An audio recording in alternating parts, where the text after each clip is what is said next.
Bob, the stuffy-nosed thief, was perfect for the bakery job. The industrial bakery in the center of Old Town was a volcano of cash in the days leading up to Thanksgiving. You see, the engine for the city's best strawberry, rhubarb, cherry, and pecan pie, all the best restaurants and grocery stores, secretly pretended to be geniuses behind such delicious pie, when all along it was the industrial bakery in Old Town.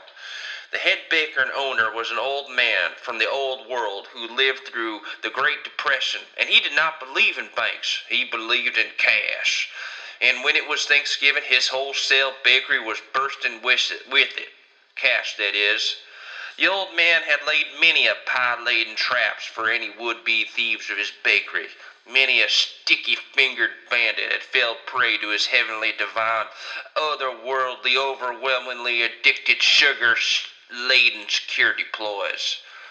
The power of the pie and its unfathomably good smell led would-be burglars to their doom. Not Bob. Bob had a cat, and he was allergic to cats. Bob always had a stuffy nose. The enticement of the perfect pie and its ethereal scent would not lead Bob to his downfall. Bob would not be another pied pauper.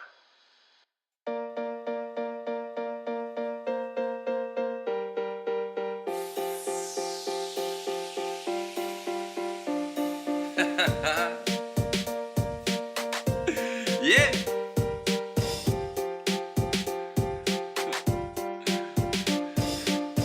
This XFL Fancast. Woo! Yeah. XFL Fancast, y'all. Oh, you know I ain't gonna make you wait. XFL Fancast.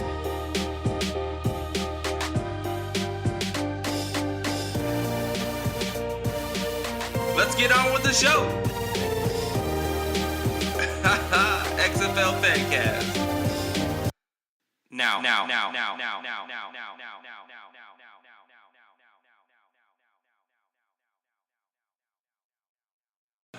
Oh, when the X, oh, when the X, oh, when the X comes marching home, I wanna be in that number when the XFL come home. Hello, everybody. You've made it to another episode of the XFL Fancast. It's the XFL Fancast. I've made the conscious decision to stop numbering the episodes as I say them, because what if I record an episode and want to release it out of sequence? Well, that's a problem, and that's already occurred. You know, I was going to release an episode 6 that I already had planned out, but changed my mind on what I wanted to, when I want to release that. I'm still going to release that. Don't worry, you're going to hear it. You're going to hear it. But wanted to talk about this topic instead. Talk about this topic instead? Well, what topic is that? We're talking overtime. Overtime rules. Overtime rules. I want to talk about overtime. This is something that I teased in an earlier episode. If you listen to one of the earlier episodes where I watch a game on YouTube, that was an overtime game. And it got me excited about the idea of talking about overtime and thinking about overtime. And I've done a little of that. And it's an interesting topic. Like, one of the things that I want to do with this podcast, of course, is dream about football of the future. I mean, that's the fun part. You know, we don't really have XFL to talk about for, well, it's 2018, so that'll be at least a year and a half, right, before there's actually more like 2 years. So God willing, we're going to keep this podcast going for 2 years. No, 5 years. No, make it 10 years. You know, like I said, I called my shot. I want this to go big. But in the meantime, all we can do is dream about rules and, like, how football can change. And, you know, so overtime's a big topic. It's an interesting thing. Like, first I'd like to, this particular episode's got a plan, y'all. We got the plan. We got the plan. We're gonna talk about like what overtime was in the XFL, and then talk about what it could be. That's pretty good. See, that's a plan. See, that's not a very deep, a complex plan. Not every plan has to be a marvel of engineering. Sometimes you could just have a basic plan and go for it. So that's what we got. Whoa! Did you hear a little sniffle? Yeah, that happened. So here's the plan. I already said the plan. I just said here's the plan. I told you the plan. Then I said here's the plan again. It's kind of messed up. All right. Well, so let's talk about what we used to talk about with the XFL plans. So actually, you know what we're going to do? We're going to take a quick break. All right. And we're back. Well, hopefully I've done a good job editing and you didn't notice that there was a pause. There was a pause in the action. I don't like to do that when I'm recording these podcasts because I like to just flow. But we were having an irrigation problem with my nose. There was a nose irrigation problem. Don't worry, the crack engineering team has consulted with Mr. Kleenex, and we figured it out. Like I think the irrigation problem is all solved. Got that under control. But what I want to talk about again was overtime. So, I think I covered overtime a little bit in the previous episode, but real briefly, when I was talking about that game I watched LA Extreme and Chicago Enforcer game where it went to overtime, and it was pretty dope. Like, the way the XFL did overtime is pretty badass, pretty awesome. So, let's talk about that. So what I did is I went to wikipedia.com. I did a little pregame for this episode, a little research for everybody, because I care about the quality product of the XFL Fancast. But so there's a brief paragraph that explains the overtime process that they did in the XFL in 2001. And what that was it was kind of like what the NCAA and present-day CFL does. According to Wikipedia, Wikipedia says this is what the CFL does. Not me. I didn't say it. Wikipedia said it. And that's the hive mind collective. So, I mean, they have something to say, right? So basically what happens is you go to overtime. I think you still flip the coin, right, to decide who goes first. So you go to the 50-yard line, you decide who goes first. But what happens is in the XFL, you start at your opponent's 20-yard line, and so here's what the XFL did. Like this Wikipedia page is not well written. Believe that. Crazy. This Wikipedia page is not well written. Like, who'd have thunk a Wikipedia page could not be well written? And as you know, I am the arbiter of excellent writing. So in case you're wondering who gave me the right to judge, I am the arbiter. So you've found the person. But no. So essentially, I'm gonna have to paraphrase this Wikipedia entry because, like I said, it's not well written. But essentially, what goes down is, you have the coin flip, and then you start at the 20-yard line, and you have 4 downs to score. And in the XFL, you couldn't kick a field goal until the 4th down. So you couldn't kick a field goal within your first 3 downs, but you have only 4 downs to score. So you have to do that in those 4 downs. So you can't get a first down and keep going. So I think in college you can get a first down and keep going. So that's a difference. If you did manage to score a touchdown in fewer than 4 downs, the second team would only have the same number of downs to match or beat the result. So that's pretty rad. So essentially, it's like this: if you score a touchdown on third down, then the other team has to score on third down, or they could beat it by scoring on, say, second down. So that, I wonder if that's how it worked. I wonder if the second team like if a team scores a touchdown on the third down, if you score it a touchdown on first or second down, do you win the game? Even though you match the score, can you win the game? Wow, that's rad. Like, I love that. I love that idea. If you actually can win the game by scoring faster and less downs, that's amazing.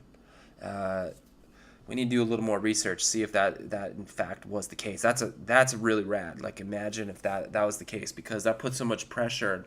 It adds so many more factors when you're watching the game. So you're watching a team. Sure, they scored on third down, but the other team now has to. They can actually win by taking a bigger chance on first and second down. That's pretty rad. Yeah, I like that. I like that a lot. Good job, XFL. Good job. Yeah, so that's what we need. I mean, to be honest, there's no reason why football can't be as exciting as possible all the time. So, just to make it a game, right? It's a game. Games are fun when they have heightened tension, when you don't know what's going to happen, when things don't become routine. Things become lame when they become routine. We watch anything when we don't know what to expect. And the more times we don't know what to expect, the more times it's going to be interesting. So, we don't need like lens flares and like noises going off, like, explosions. We don't need all that if we have an exciting product. If the product itself is fun, we don't need like all that crazy stuff. If we have like drama, like just human drama playing out before us, that's gonna be enough. So if we can structure the rules of the XFL, we don't have to have as many gimmicks. But I love gimmicks, so I hope to keep the gimmicks. But we don't need gimmicks if we have. If we just have like periods of unknown. So actually, I'm going to deem, as I did say earlier, I was the arbiter of written quality. I am also the supreme decider in chief when it comes to overtime rules. I was declared this by the Intergalactic Council actually last Tuesday. So the International Galactic Council did say that I was allowed to say that the XFL overtime rules were dope. So I was given that opportunity. Yeah, but that doesn't mean we can't have some new ideas. I did say it was dope, but I do think there's ideas out there. There's other ideas that we could take a look at.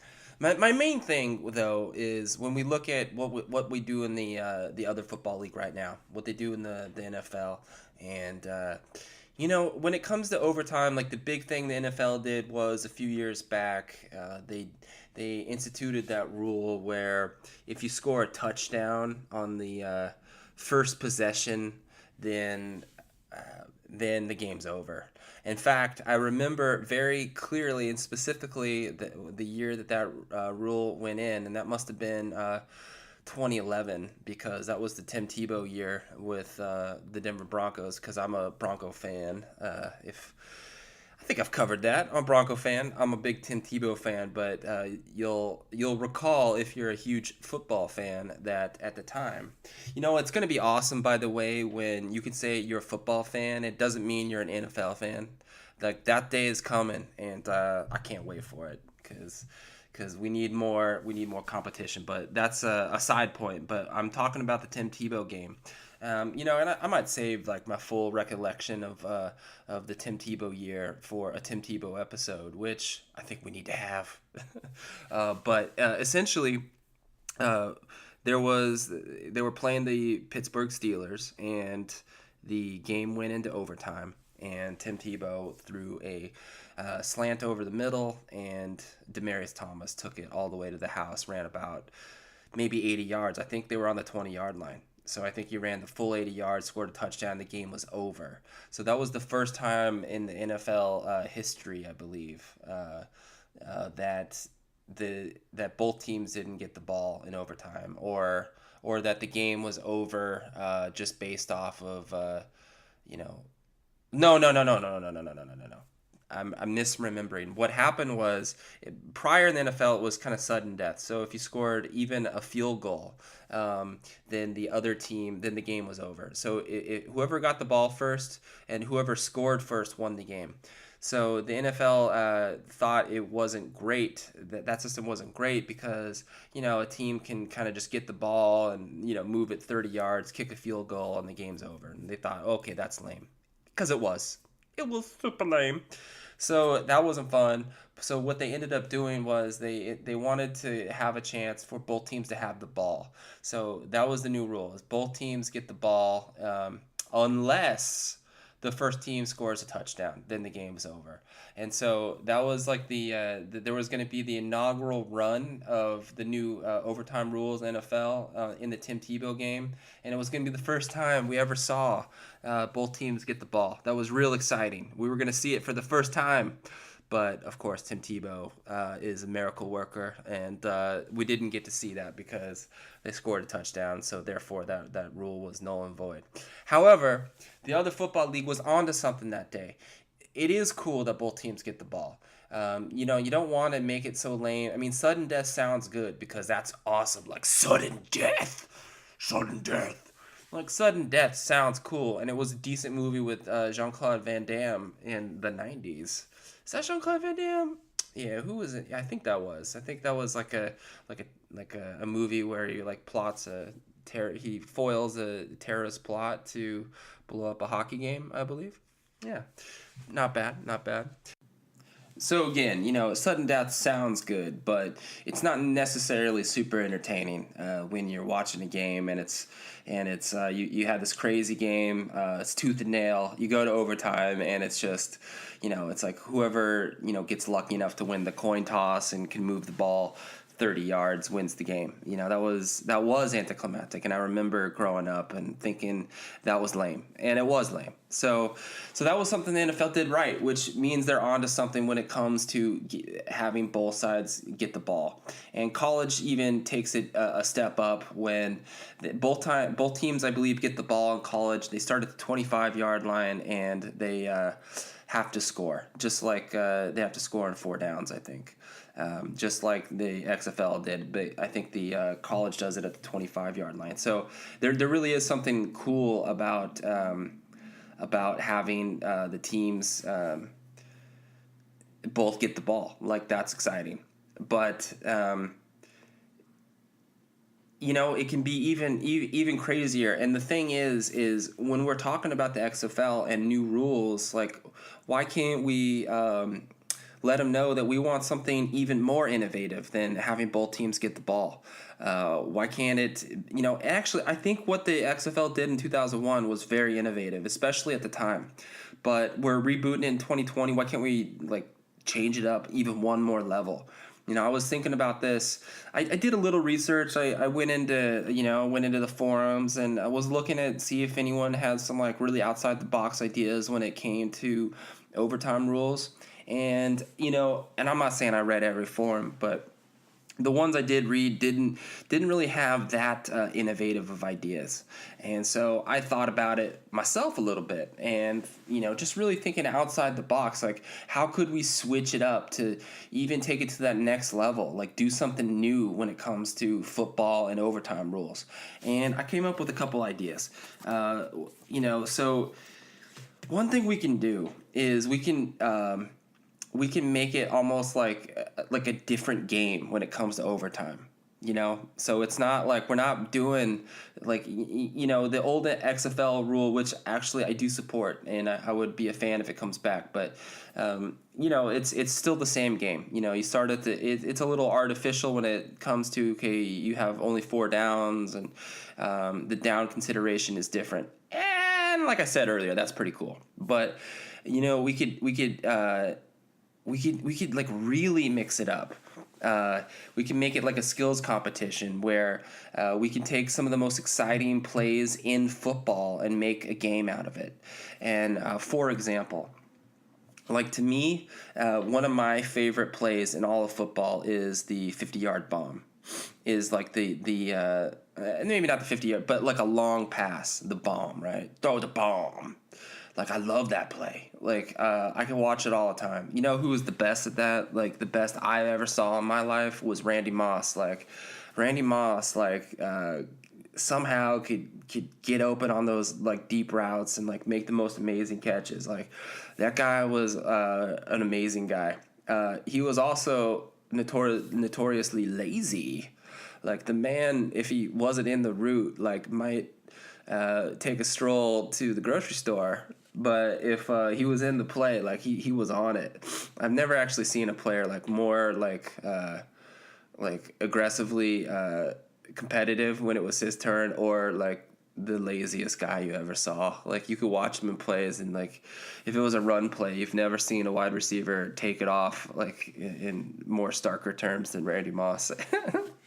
All right, but what I mean is take it into a skills competition. So overtime could be like a quarterback who has like, let's say a time limit to release the ball, and it's just a wide receiver one-on-one with a defensive back.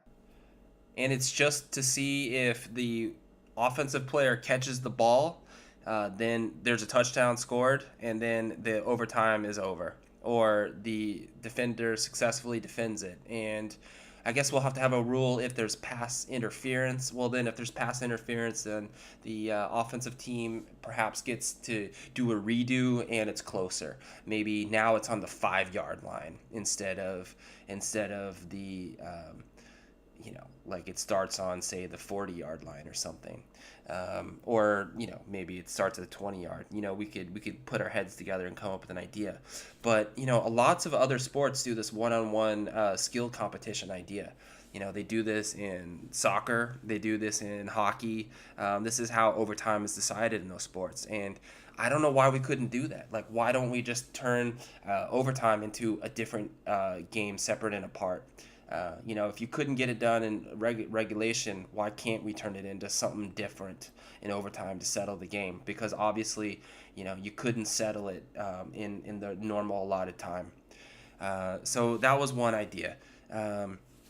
Another one was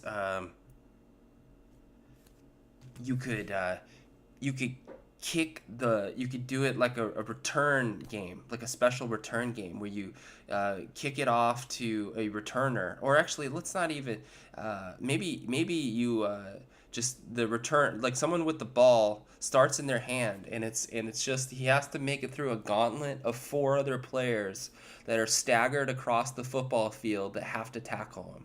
So that would be so entertaining. So you do it in like 3 or 4 defenders on the rest of the So like let's say you start with the ball at the at the goal line, and then you have the first defender staggered at the 30. Then you have another defender staggered at the 45 on the other side, the opposing 45. And then you have another defender staggered at like the 15-yard line on the other side of the field. And you just start running with the ball, and you have to juke these people. You juke them, and then if you successfully juke them, then you can score. And you score a touchdown, then your team wins the game. And like that would be amazing. Can you imagine watching that? Another idea I had is it's like a game of chance, like some sort of roulette wheel that determines like the style of overtime we're going to do this time. So you actually have to prepare like multiple ways. So I came up with the 50-yard bomb, and then you could do that crazy run the gauntlet, just try to juke people move where you just start with the ball and you have to run by the defender somehow. And those defenders can work as a group, or they can work one-on-one, and they're staggered. So there's different strategies there. Like, it would be fascinating to see, and like that would make for some like talk about highlight stuff. Can you imagine someone the breaking the tackles and the excitement of breaking a tackle and juking people, or alternatively, the defender making like some sort of crushing hit, and maybe we can give some bonus if the defender causes a fumble. Then that's also a victory for the defense if they cause a fumble. Yeah, that would be exciting. Then the other idea I had was the roulette idea, where slot machine idea, where it's like a game of chance. Like which type of skill competition is it going to be this week? And it's like some sort of maybe slot machine, or literally a roulette wheel that they decide, and it's randomly generated, like which skill competition decides this particular overtime. And with that, you have 3 or 4 different options, of different skill competition that can decide the overtime. So my main point in this is, we can think laterally. I was listening to another podcast, and there was a guest, and he was talking about how a lot of intellectual ideas are just two people playing tug of war, fighting, each pulling on their side of the idea rope. But actually, you can have there's a third way, that if you are someone who's in the middle of the tug of war and you pull laterally, you actually won't face any resistance. And that's the kind of ideas I'm trying to come up with here. So I don't think we have to limit ourselves. We don't have to be limited. We can be as crazy as we want, and it's not like it's unprecedented. The ideas I just came up with, and I will say these are original ideas on the XFL Fancast, come up with by myself. Now, there might be parallel thinking out there. I might not have just invented these ideas on my own, but I did invent them on my own. But it doesn't mean that these weren't invented 50 years ago, because they might well very have. But I will say that it's not unprecedented. Like I said, hockey and soccer does it, and I think it would be fun. Like I would root for it. I guess it's not like totally for sure that we should do it that way. I mean, maybe there's an argument for those other overtime rules, but I think thinking outside the box is a fun way to do it. And that, ladies and gentlemen, is another exciting episode of the XFL Fancast. And I appreciate you listening. We're actually starting to grow a little bit. There's some of you out there, so I appreciate you being one of them. And we're gonna keep this going every week. See y'all next time on the XFL Fancast.